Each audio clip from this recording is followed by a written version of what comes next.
At this very moment, when I hear a message from our regional director, Chief Superintendent Almed Batahin.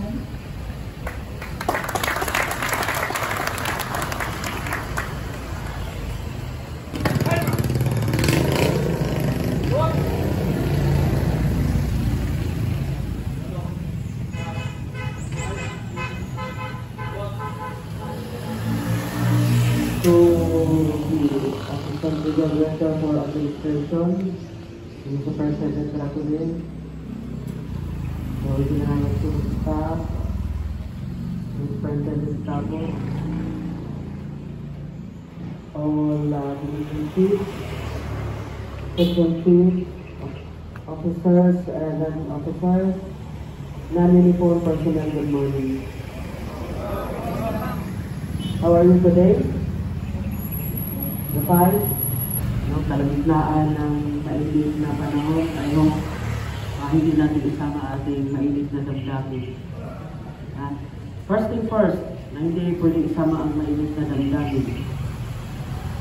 Gusto ko lang pansinin konti, no? Yung ating flag ceremony sa panunumpa, ang manunumpa tayong lahat, hindi si MC na. Bakit di kayo sumusunod? So, pagawin natin yon. Sa NHQ kasi, mag-recite kaming lahat. No? Hindi lang si MC. So, sa MC naman, dapat hindi masyado mabilis para masundan ang panunumpa ng kawani ng gobyerno. Tapos, habang nagsisalita, nanunumpa din siya. Hindi siya nag-recite. Kasi nga, let us take it seriously because that is the everyday reminder that we are committed to our service. Hindi yung para lang tayo nag-attend ng program. The next part of our program is the recitation part by the MC or whoever will recite. So, ang panunumpa ay tayong lahat ha. Kasi ang ibig kong sabihin, huwag magpadala sa mainit na damdamin. So, second, maybe hindi naman kalabisan, na from here on, I want the PIND speaker to be officers.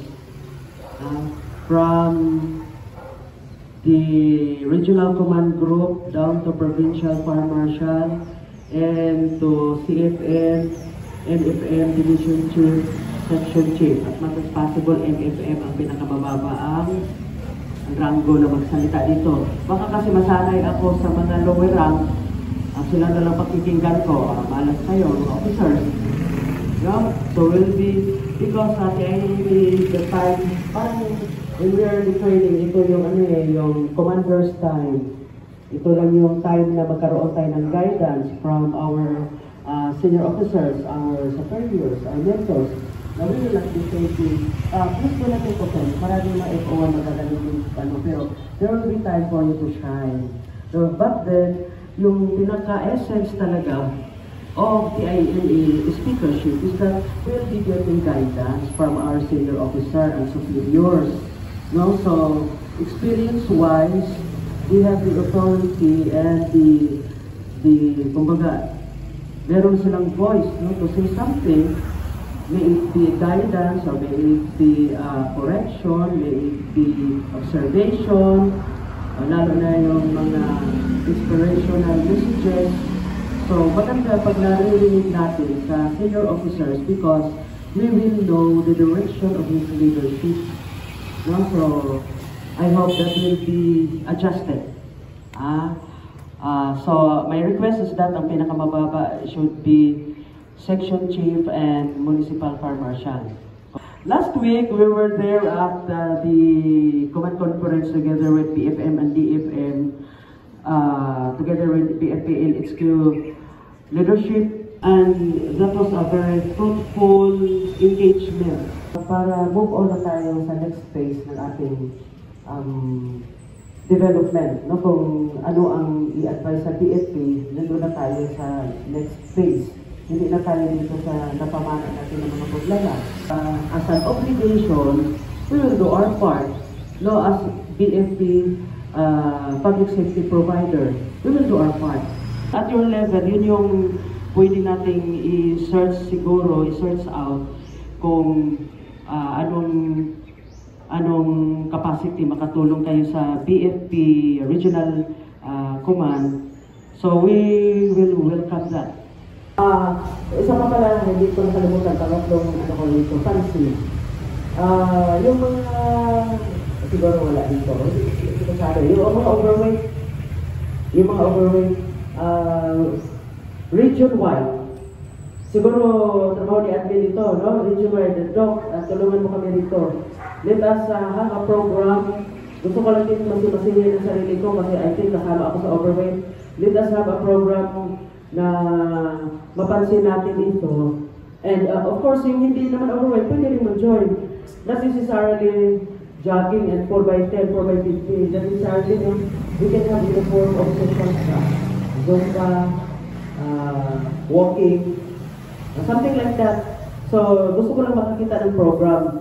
Dahil when I went back to NHQ, ang dami ngayon na deeper sa NCR pa lang para matutukan yung kanilang physical fitness program, yung condition nila, so that pag open ulit ng PSPRC, qualified na sila.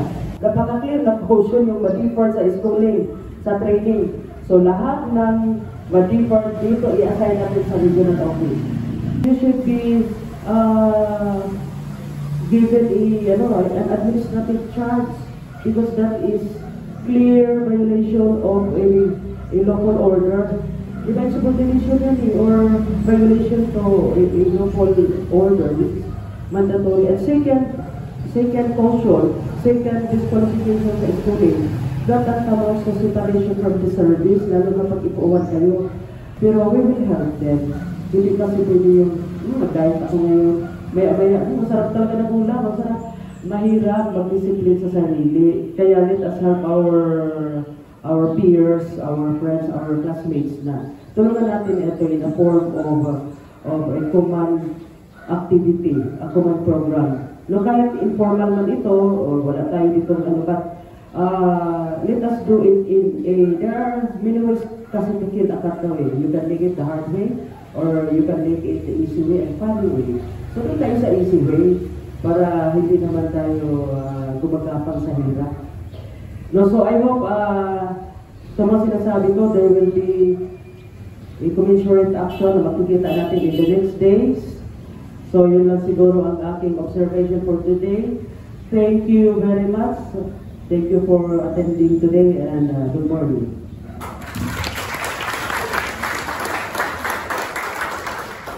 Thank you for that message.